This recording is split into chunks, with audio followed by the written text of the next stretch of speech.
¿Cuál será el próximo paso de Estados Unidos en Latinoamérica? ¿Qué me dice? ¿Será México? Pues el presidente Donald Trump en esta segunda administración se comprometió a ir detrás de los narcos. Y ya vimos lo que pasó en Venezuela, que fue por Nicolás Maduro, considerado el líder de una organización terrorista y con precio de captura. Y el domingo pasado cayó Nemesio Ceguera Cervantes, mejor conocido como El Mencho, quien era líder del cártel Jalisco Nueva Generación, el cártel mexicano, en un operativo conjunto de las fuerzas mexicanas con apoyo de inteligencia estadounidense. Y algo muy importante es que este cártel el año pasado fue designado como una organización terrorista extranjera, lo que le da autoridad al presidente Donald Trump a tomar medidas en contra de esta organización tanto dentro como fuera del país. Y no solo eso, sino que también la Casa Blanca designó al fentanilo como un arma química y es justamente el arma que más usa el cártel Jalisco Nueva Generación. ¿Estará Estados Unidos abriendo las puertas para ir contra el próximo objetivo? Vamos a ver. Lo que sí le puedo decir es que hoy tenemos un invitado mexicano de lujo que nos va a explicar sin vueltas lo que está ocurriendo en México y qué repercusiones tendrá en la región. No se lo pierdan. Muy buenas noches y bienvenido a América Revelada.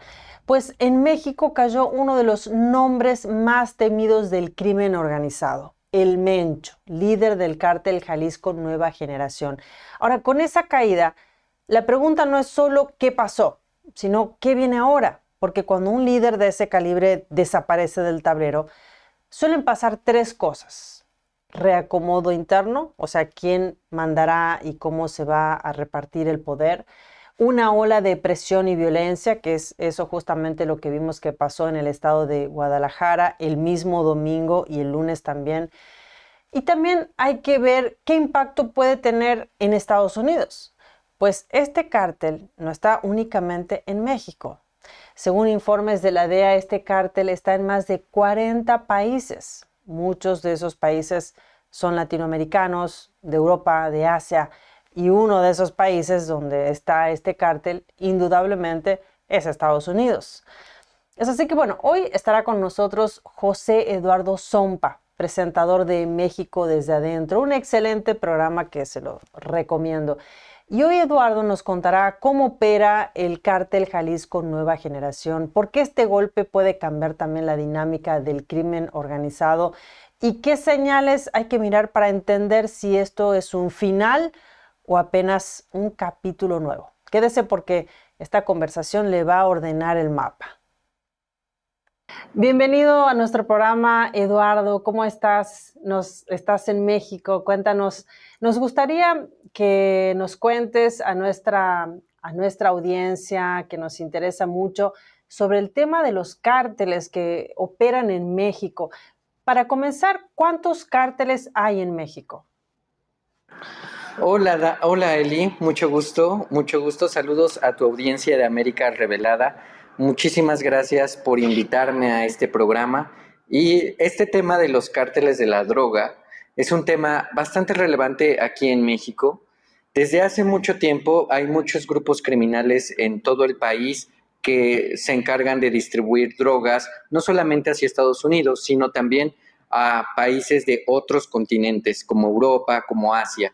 Sin embargo, aquí en México, de todos los grupos delictivos que existen, hay dos que son los más relevantes, que es el Cártel de Sinaloa y el Cártel de Jalisco Nueva Generación. Estos dos grupos se disputan el poder, se disputan las rutas de distribución de drogas que principalmente llegan a Estados Unidos. Y déjame decirte, Eli, que este tema de los cárteles de la droga captó la atención de todo el mundo, principalmente por las imágenes que vimos en redes sociales el fin de semana, con el abatimiento del Mencho, que es Nemesio Ceguera. Fue un líder criminal del cártel de Jalisco Nueva Generación y su muerte causó disturbios en todo el país. En realidad, el cártel de Jalisco Nueva Generación no solamente se dedica a la distribución de drogas, sino también se dedican a una actividad criminal que aquí en México la conocemos como el huachicol. Y para la audiencia que está fuera de México me gustaría... ¿Cómo se llama? Huachicol. Es básicamente, para la audiencia que está fuera de México, se trata de la extracción ilegal de combustible. Entonces, es parte, digamos, de uno de los ingresos que llegan a este cártel de Jalisco, porque, bueno, también tienen otras actividades delictivas, como también la extorsión, el secuestro. Es realmente una empresa criminal que tiene productos diversificados. Estuve con Pachi Valencia cubriendo el discurso del Estado de la Unión de Trump, y lo que dijo Trump en su discurso del Estado de la Unión es que Estados Unidos derribó a uno de los líderes más tenebrosos del mundo. Y dijo exactamente textualmente, lo vieron justamente ayer. Y para los medios mexicanos y para la gente aquí en México, ellos lo vieron como directamente Estados Unidos derribando al Mencho. Aunque déjame decirte que aquí desde México, el gobierno mexicano ha dicho que ellos fueron quienes realmente llevaron a cabo esta operación y solamente recibieron ayuda en cuanto a inteligencia de parte de Estados Unidos. Sin embargo, el presidente Trump mandó un mensaje de que Estados Unidos fue directamente el responsable de acabar con el Mencho, de haberlo eliminado. Y ahora, Entonces, ¿qué crees que piensa la gente? O sea, realmente, el pueblo, no estoy hablando del gobierno mexicano. Los ciudadanos, ¿sí? Los mexicanos, ¿creen que esto viene justamente por esta nueva administración del presidente Donald Trump? Porque en realidad esto de los cárteles y todo este movimiento que está haciendo el presidente Donald Trump, ¿crees que tiene una influencia? Bueno, ya vimos lo que pasó en Venezuela. No sé, ¿será que los mexicanos sienten que esto también tiene que ver Estados Unidos? déjame decirte, Eli, que hay muchos informes, bueno, más allá de lo que diga el gobierno, la gente en México ha percibido que los cárteles, los grupos criminales, tienen cierta influencia en el gobierno.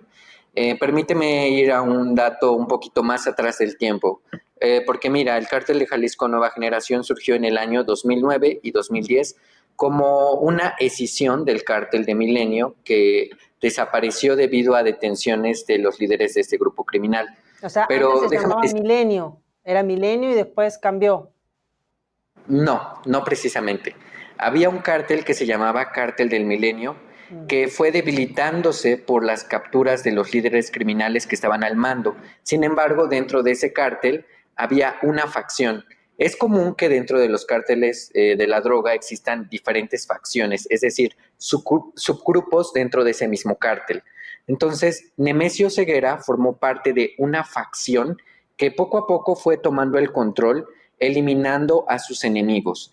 De hecho, Nemesio Ceguera se caracterizó por ser un hombre de realmente realizar castigos crueles a sus enemigos y de eliminarlos. Quien no le jurara lealtad y quien no se subordinara, pues prácticamente era eliminado, porque Nemesio Ceguera fue un sicario desde muy joven. Entonces, poco a poco él, con esta facción, logró tomar como el control y fue así que nació el cártel de Jalisco Nueva Generación. Y quiero decirle algo para tu audiencia de Estados Unidos, porque es importante que sepan que Nemesio Ceguera, alias El Mencho, fue un inmigrante ilegal en Estados Unidos. Durante su juventud, él vivió en una comunidad rural, de hecho nació en una comunidad muy pobre en Michoacán, se llama Aguililla, y desde joven emigró a Estados Unidos ilegalmente para buscar mayores oportunidades, como lo hacen muchos otros inmigrantes ilegales. Él estuvo en California y en California fue donde aprendió inglés básico. Eso también le permitió conocer las rutas del narcotráfico dentro de Estados Unidos y a su regreso a México se convirtió en un policía local. Poco a poco se fue integrando a los grupos criminales, se convirtió en sicario y posteriormente formó parte del cártel del Milenio, y poco a poco después de que sucedió que el cártel del Milenio se fue debilitando, él tomó el control eliminando a sus enemigos hasta transformar al cártel de Jalisco Nueva Generación no solamente en un grupo regional, sino en un grupo transnacional con presencia en 40 países del mundo. Entonces, él como hombre, como su personalidad se caracterizaba por ser extremadamente disciplinado, era un hombre calculador y también se le describe como una persona que tenía mucha lealtad a sus miembros. Déjame decirte que su esposa forma parte también del cártel Jalisco Nueva Generación, es su brazo financiero y muchos de sus familiares también se encuentran dentro de este cártel. De hecho, su hijo, el Menchito, se encuentra actualmente en Estados Unidos detenido por distribución de droga. Entonces, ¿qué nos lleva a esto? ¿Qué va a pasar ahora con la caída del Mencho? Muchos dicen que probablemente dentro del cártel van a haber diferentes facciones que luchen por el control, entre ellas la de su hijastro, el R2, pero también hay otros miembros dentro de ese grupo criminal que podrían sucederlo. Entonces, podríamos ver mayor violencia en México después de la caída del Mencho, porque estos grupos criminales podrían estar disputándose el poder ahora que el Mencho no se encuentra, digamos, bajo el mando. Sobre lo que va a pasar con el cártel de Jalisco Nueva Generación, no lo sabemos porque no hay una sucesión clara. Podría tomar el control su hijastro, podrían tomar el control algunos miembros de alta confianza del Mencho, de Nemesio Ceguera. Pero en este momento la mayor parte de los mexicanos pues siente de alguna manera incertidumbre por lo que va a ocurrir en los próximos días, los próximos meses. Sabemos que en este momento es un momento crucial para México porque justamente vamos a recibir al Mundial. El Mundial está organizado por Canadá, por Estados Unidos y por México, y particularmente Guadalajara, en el estado de Jalisco, donde se dio toda esta epicentro de violencia, es uno de los lugares donde van a recibir, digamos, a los jugadores, a los turistas. Entonces, en este momento existe, digamos, de algún punto un poco de incertidumbre sobre qué es lo que va a pasar, si va a haber más detenciones o sobre si realmente va a haber mayor cooperación con Estados Unidos para apaciguar las cosas, ya que pues el Mundial está a la vuelta de la esquina. Así es. Y ahora me gustaría saber la relación que tienen estos cárteles con la sociedad mexicana. ¿Cómo se relacionan? ¿Cómo es? Pues déjame decirte que estos cárteles también son empresarios. Justamente aquí en Epoch Times hemos estado como reportando algunas sanciones que vienen del Tesoro hacia empresas mexicanas. Muchas empresas mexicanas se les conoce por lavar dinero para los cárteles de la droga. Digamos que la más reciente fue un complejo turístico en Puerto Vallarta. Puerto Vallarta es una de las playas más hermosas de México, igual ubicada en Risco, que fue sancionada por el Tesoro estadounidense por lavar dinero para los cárteles de la droga. Entonces, realmente los cárteles de la droga han permeado directamente a empresas, digamos, a personas, digamos, de autoridades locales. Te voy a poner un ejemplo. Ustedes aquí en América Revelada, no sé si escucharon hablar sobre Carlos Manso. Carlos Manso era conocido como el Bukele mexicano. El Bukele Sí, mexicano, sí. era un alcalde de un municipio dentro de Michoacán, en el occidente, donde tiene una presencia muy fuerte el cártel de Jalisco Nueva Generación. Entonces, este hombre, que era un político local, él estaba declarándole directamente la guerra al narco. Sin embargo, no contaba con el apoyo ni con los recursos necesarios para enfrentar a un grupo criminal tan grande como es el cártel de Jalisco Nueva Generación. Ahora, Y una, pues una fue pregunta. Esta persona, ¿cómo se llamaba? Carlos Manso. Este Él señor. era un político, digamos, independiente, no pertenecía directamente a un grupo político como tal, era un hombre independiente. Él creó un movimiento que se llama Movimiento Sombrero, que es un Ah, movimiento del pueblo, y este movimiento del pueblo buscaba realmente seguridad, era realmente lo que los mexicanos querían. Entonces, a su muerte, muchas personas en Michoacán salieron a ¿fue las calles. asesinado él? Sí, fue asesinado durante un evento público mientras cargaba a su hijo pequeño en brazos. Y después se descubrió que el cártel de Jalisco Nueva Generación estaba detrás de su muerte y había pagado a sicarios para que este hombre muriera. Y era porque realmente él no sometió y no negoció con el cártel, realmente él estaba buscando la seguridad de su municipio y por esa razón murió. Entonces, no solamente es este caso de este hombre, sino que también durante a lo largo de la historia muchos alcaldes, autoridades locales han sido asesinados por no someterse a las exigencias de los cárteles y del cártel de Jalisco Nueva Generación. A todo esto, ¿qué pasa con el gobierno? Porque es como que realmente el que tiene control, o sea, ¿quién tiene el control entonces en México? Porque en unas elecciones estamos hablando de elecciones para presidente, gobernador, alcalde. A todo esto, ¿qué pasa con los que, por ejemplo, con el presidente? ¿Qué relación tienen con estos grupos terroristas? Bueno, déjame decirte que es una pregunta muy, muy compleja. Digamos que para explicarle a tu audiencia, durante la historia de México ha habido como casos muy, muy particulares. Por ejemplo, te voy a poner un caso para explicarte. Por ejemplo, hay una cosa que todos lo vimos, porque fue público. El expresidente Manuel López Obrador fue quien liberó al Chapito, digamos, ¿sí? A El Ovidio Chapo. Guzmán. Ujú. Sí. Entonces, bueno, eso es algo público, fue un presidente que dijo más abrazos, menos balazos, y eso, bueno, eso hace ruido a nivel mundial, porque justamente es como darle un espacio y perdonar a estos grupos bueno, que son violentos, son terroristas. Cuéntame un poco más sobre esta relación de gobierno con los cárteles. Bueno, para responder a tu pregunta directamente, eh, hay análisis de todo tipo, pero quiero ofrecerle a tu público un panorama completo. Eh, Cuando López Obrador llegó al poder, con este movimiento que se llama aquí en México Movimiento de Regeneración Nacional o Morena, él llegó con una política que la mayor parte del mundo pues la conoció por ser controvertida, que fue esta política de abrazos, no balazos. ¿Qué es lo que quería decir López Obrador con esta política? Que no iban a hacerle una guerra al narco, que ellos iban a combatir las causas de que los jóvenes se sumaran a estos grupos delictivos, que básicamente hablaba de reducir la pobreza, aumentar los beneficios sociales. Entonces, él llegó con esta política al gobierno y fue hasta la tercera elección que se presentó a una elección presidencial que ganó con una amplia mayoría y poco a poco Morena fue, digamos, de alguna manera aumentando su popularidad. Hasta este momento, este partido político tiene el control de la mayor parte de México.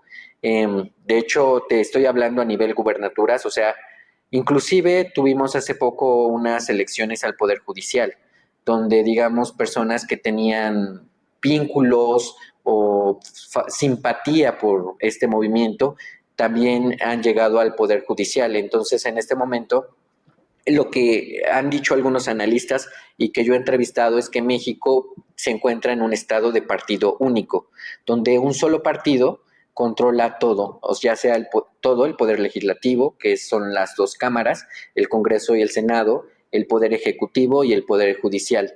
Sin embargo, hasta este momento no ha habido pruebas directas que lleven como a un juicio o que realmente se presenten denuncias que realmente vinculen como a este grupo político o a estos ciertos políticos con el líder criminal, con algún líder criminal. En este momento no existen pruebas claras, inclusive déjame decirte que la fiscalía también está vinculada muy fuertemente con el gobierno del Partido Único. Y bueno, ahora volviendo un poco a la pregunta de los cárteles, te voy a decir algo. Es un caso muy específico. Hace unos meses, dentro del gobierno mexicano, se señaló a un exfuncionario que era secretario de seguridad de un estado que se llama Tabasco, se llama Hernán Bermúdez. Se le señaló como líder del grupo La Barredora, que es un grupo criminal en el sureste de México. Y pues él fue subsecretario, bueno, secretario de seguridad de un personaje aquí importante en México que se conoce con el nombre de Adán Augusto, que él fue jefe de gabinete, jefe de gobierno de Andrés Manuel López Obrador. Entonces, digamos, cuando esta persona era gobernador de Tabasco, digamos, su secretario de seguridad, aparentemente, bueno, se le acusa de haber tenido vínculos y facilitar el tráfico de drogas. Sin embargo, digamos, este político del que te estoy hablando, que en el pasado era gobernador y luego pasó a ser secretario de gobernación de López Obrador, y en este momento, hasta hace poco, hasta hace unas semanas atrás, era, eh, era el jefe de gabinete de Morena en el Senado. Entonces tenía un poder, digamos, muy alto dentro de las esferas del partido de Morena. Sin embargo, se le han quitado los cargos y se le ha disminuido el poder debido a estas acusaciones que salpican su imagen. Y pues como te decía, en este momento hay, te voy a mencionar algo, en este momento ha habido detenciones a alcaldes del partido en el poder, de Morena, detenciones de alcaldes, por ejemplo, el de Tequila, Jalisco, que se le acusó de estar vinculado con el crimen organizado. Entonces, o sea, es un fenómeno tan amplio que realmente hay personas que enfrentan como diferentes acusaciones, señalamientos. Hay algunas que están siendo procesadas. De hecho, para tu contexto y de tu información, el gobierno ha estado procesando a políticos dentro del mismo partido que se les acusa de estar vinculados con estos grupos criminales. Sin embargo, también quiero darte un poco de contexto un poco más amplio para toda la audiencia. Esto que te estoy diciendo no es algo nuevo, no es algo nuevo de este partido en el poder. Antes, con el gobierno de Felipe Calderón Hinojosa, el secretario de Seguridad de México, García Luna, actualmente está detenido en Estados Unidos por ser un líder criminal, por haber aceptado sobornos de los cárteles de la droga. Él estaba a cargo de la seguridad en México al nivel más alto del país, al nivel más alto del gobierno, y pues realmente él tuvo muchos tratos con grupos criminales y facilitó el tráfico de drogas hacia Estados Unidos. Entonces, te digo, realmente son los casos particulares. Hay algunos casos que se están investigando, como el de García Luna, que actualmente ya está detenido en Estados Unidos, pero eso no es algo nuevo, viene desde antes de López Obrador. O sea que sí se ve una relación, si hay acusaciones y procesos entre algunas personas del gobierno. No estamos hablando de todo el gobierno, pero sí algunas personas del gobierno con los cárteles. Ahora, una cosa que es verdad que la gente se siente más tranquila, por ejemplo, si va a vivir en un barrio que está controlado, volviendo al tema de los cárteles, ¿sí? Se siente más tranquila si vive en un barrio que está controlado por los cárteles, o si compra en una tienda, por ejemplo, va a un restaurante, se siente más cómoda o más tranquila en este restaurante que en ese restaurante, pero más tranquila el que está controlado por el cártel, ¿es así? Creo, Eli, que no se puede saber qué restaurante esté controlado por el cártel. Es inclusive hasta antros, lugares de diversión. O sea, quizás tú puedes venir aquí a México de vacaciones a Jalisco, a Puerto Vallarta o a Cancún, y tú puedes hospedarte en un resort, pero realmente no sabes si ese restaurante o si ese resort está controlado por el cártel. Son cosas que de alguna manera no se puede saber, pero déjame decirte un dato interesante. Aquí seguramente viste las noticias, que el Mencho fue abatido en un municipio que se llama Tapalpa. Él vivía en una zona residencial y particularmente su cabaña era de lujo. Entonces, esta zona residencial había sido sancionada por el Tesoro desde hace años atrás. Y pues realmente para las personas que viven allí en esa zona, pues sabían que esta era una zona de lujo. Entonces, por esa razón yo te puedo decir que para quizás muchos mexicanos sería difícil si vas a comer a un restaurante de lujo si realmente son lavadores del cartel o no. Quizás es un tema difícil de saber, pero lo que sí hemos visto es que Estados Unidos, desde hace tiempo atrás, particularmente el Tesoro, ha sancionado a ciertas empresas, a lugares, como te decía, este resort en Puerto Vallarta, por ser, digamos, formas que lavan el dinero para los cárteles de la droga. Bueno, ser útiles para los cárteles de la droga para lavar dinero. Entonces, digamos, la información que tenemos es la información oficial que viene directamente de Estados Unidos y que señala a estas empresas o a estos complejos turísticos por tener vínculos con los grupos criminales. Es lo que se viene conociendo de forma oficial, pero realmente aquí en México pues se diría que es difícil conocer. Ajá, pero controlan municipios. Me decías que, o sea, hay dos cárteles y ellos controlan municipios y esos municipios a la gente les da más seguridad o es solo algo que bueno, dicen, pero por ahí no es tan real porque no se puede saber como me estabas diciendo. Pues mira, bueno, hace ratito te hablaba de las empresas, pero bueno, si hablamos de municipios, un municipio es como un condado en Estados Unidos, no sé, como el condado de Orange en Estados Unidos. O sea, para México, digamos, a nivel de gobierno lo vemos como municipios y quizás para ustedes como condados, pero aquí en México, digamos, por ejemplo, hablando un poco de los municipios del occidente, donde se sabe que existe, digamos, un alto control de los cárteles, la gente, digámoslo de alguna manera, ellos tienen como cierta previsión, toman precauciones. ¿Y a qué me refiero con que toman precauciones? A que realmente la gente ya no sale de noche a la calle. Hay personas que inclusive, pues de alguna manera, simplemente van al súper, hacen sus compras y regresan a la casa. O sea, como que es un ambiente diferente. Quizás es un ambiente de miedo, donde los mexicanos que viven en estas zonas que están controladas por los cárteles, realmente pues viven encerrados en casa, o sea, viven con incertidumbre, viven con miedo. Déjame decirte que aquí en México existe una crisis muy fuerte de desaparecidos. Um, por ejemplo, yo tengo conocidos o amigos que cada cierto tiempo como que publican información de estas fichas de búsqueda, de que ellos realmente están buscando a sus familiares. Entonces, existe una crisis muy fuerte en ese sentido y aquí te voy a decir algo que le puede llamar la atención a tu público. Son las madres las que salen a buscar a sus hijos. Muchas madres, digamos, al no tener respuesta del gobierno federal por información que lleve como a encontrar a sus hijos, ellas salen, llevan sus palas, cavan en los lugares donde se encuentran restos humanos con la esperanza de encontrar a sus hijos que llevan desaparecidos por años.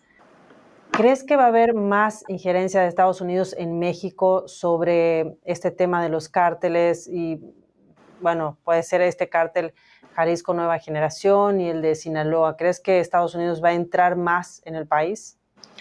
Yo creo que ya está entrando, Eli. Tan es claro que Donald Trump le habló a la presidenta Claudia Sheinbaum luego de la muerte del cártel, bueno, luego de la muerte del Mencho. Tuvieron una conversación telefónica de 8 minutos en el que el presidente Trump le preguntó a Claudia cómo era la situación en México y bueno, le preguntó algunos detalles que la presidenta Claudia Sheinbaum no reveló, pero es así que el gobierno de Estados Unidos está tan interesado en este tema que desde hace semanas atrás ambos presidentes, ambos mandatarios, llevan conversaciones sobre temas de seguridad. El Departamento de Estado bajo Marco Rubio ha estado presionando que México debería hacer más, México debería hacer más. Inclusive el mensaje que publicó el presidente Trump tras la caída del Mencho fue que México debería hacer más. Entonces, constantemente esa presión se viene viendo desde hace meses. Hasta este momento, México ha entregado a casi 100 operadores criminales, líderes criminales, a Estados Unidos en extradición. Todos son miembros de grupos criminales como el Cártel de Jalisco Nueva Generación, el Cártel de Sinaloa, el Cártel de Santa Rosa de Lima. Hay diferentes procesos de cooperación en el que México ha estado enviando a líderes criminales que se encuentran en cárceles mexicanas, los está enviando a Estados Unidos. Entonces, este tema de la presión, porque sí podríamos decirlo periodísticamente y es público, existe una presión desde Estados Unidos para que México haga más y creo que los resultados se están viendo. No sabemos exactamente de este tema de que si el Mencho lo querían vivo en Estados Unidos o no. Eso fue, digamos, como una filtración de un reportero estadounidense que estaba cubriendo, digamos, la nota, y él dijo que realmente el Mencho murió en el camino, pero no era lo que realmente Estados Unidos quería. Pero es un informe que, digamos, no podemos corroborar, pero sí Claro, te no es puedo válido. decir que la presión de Estados Unidos hacia México ha sido muy intensa desde que comenzó esta administración, particularmente con el tema del fentanilo, y es importante que tu audiencia lo sepa. El cártel de Jalisco Nueva Generación ha sido aquí en México como el mayor productor de fentanilo hacia Estados Unidos. Entonces, para el presidente Trump, con estas órdenes ejecutivas que ha hecho desde que asumió el poder, ha tomado el tema del fentanilo como un tema muy importante porque cientos de miles de jóvenes en Estados Unidos fallecen por sobredosis de fentanilo. Entonces, creo que el presidente Trump va a seguir ese camino. Claro, ya también la designó como una arma, ¿no? Un arma justamente que está matando a los estadounidenses. Bueno, muchas gracias por acompañarnos en nuestro programa, Eduardo. Muchas gracias y espero que tengamos otro momento para estar en contacto y quizás por otra noticia que sea más interesante o no interesante, sino más positiva. Bueno, muchas gracias y espero que nos veamos pronto. Gracias, Elena, y gracias a tu audiencia. Solamente invitarlos a que me sigan en el canal México desde adentro, por favor. Nos pueden encontrar en el canal de YouTube México desde adentro. Suscríbanse y apóyenos.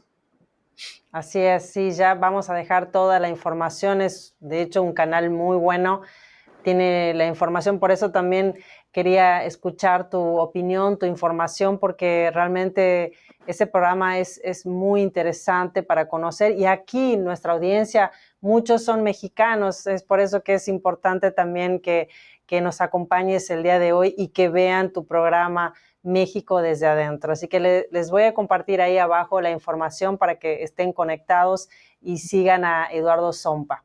Muchas gracias. Gracias a ti. Ahora nos toca ver cómo será esa transición de poder en el cártel Jalisco Nueva Generación. Si van a producirse nuevos incidentes violentos, si habrán nuevas redadas, bueno, todo en medio de un año clave, porque como bien dijo Eduardo, estamos a meses del Mundial de Fútbol y el estado de Guadalajara, o sea, donde estallaron los incidentes violentos el domingo pasado, cobrándose varias vidas en represalia a la muerte del Mencho. Bueno, se espera que Guadalajara sea una de las sedes donde van a jugar los equipos de fútbol. Habrá miles de turistas, entrenadores, jugadores profesionales y como si fuera poco, la mirada de todo el mundo. Bueno, hay que recordar que este tipo de grupos violentos no desaparecen de un día para el otro, sino que crean nuevas alianzas, nuevas rutas, porque estas dinámicas no quedan dentro de la frontera, como hablamos antes, sino que se mueven por el mundo con mercados ilícitos. Por eso, más que quedarnos con la emoción del momento, lo importante es mirar qué indicadores aparecen ahora, dónde sube o baja la violencia, qué dicen las autoridades, qué cambios se detectan en rutas y qué narrativas empiezan a instalarse. Entonces, más que cerrar una historia, por ahora podemos decir que estamos comenzando una nueva etapa. Ahora le quiero dejar una pregunta para usted. ¿Qué más le preocupa? ¿Lo que puede venir ahora? O sea, el reacomodo interno o el impacto en la seguridad o el efecto en Estados Unidos. Escríbame ahí abajo que lo sigo en los comentarios. Antes de irme, le quiero compartir este artículo que está viendo ahora en pantalla, que en cierta forma tiene relación con el tema que hablamos ayer, sobre la manipulación en Internet para hacer cosas perjudiciales como lastimarse, cortarse. Bueno, en esa línea están los retos en línea, como el que cuenta este artículo que dice, lo dejaron morir. Joven de 16 años es rescatado tras caer en un pozo del puente durante un reto viral. Es una lamentable lección realmente la que atravesó el joven que cuenta en este artículo y se la comparto más que nada para que otras personas y jóvenes tomen cuidado con quienes se conectan, cómo se divierten, porque puede terminar en tragedia. Bueno, por último, si este análisis le aportó valor, le pido su poderoso me gusta que nos ayuda muchísimo con el algoritmo a que más personas se conecten, a que YouTube comparta este episodio con más personas. No olvide también dejarme su comentario, de suscribirse a América Revelada y activar la campanita. Gracias por acompañarme hasta el final. Con usted, Elina Villafañe, desde América Revelada, conectando América con la verdad. Disfrute el fin de semana.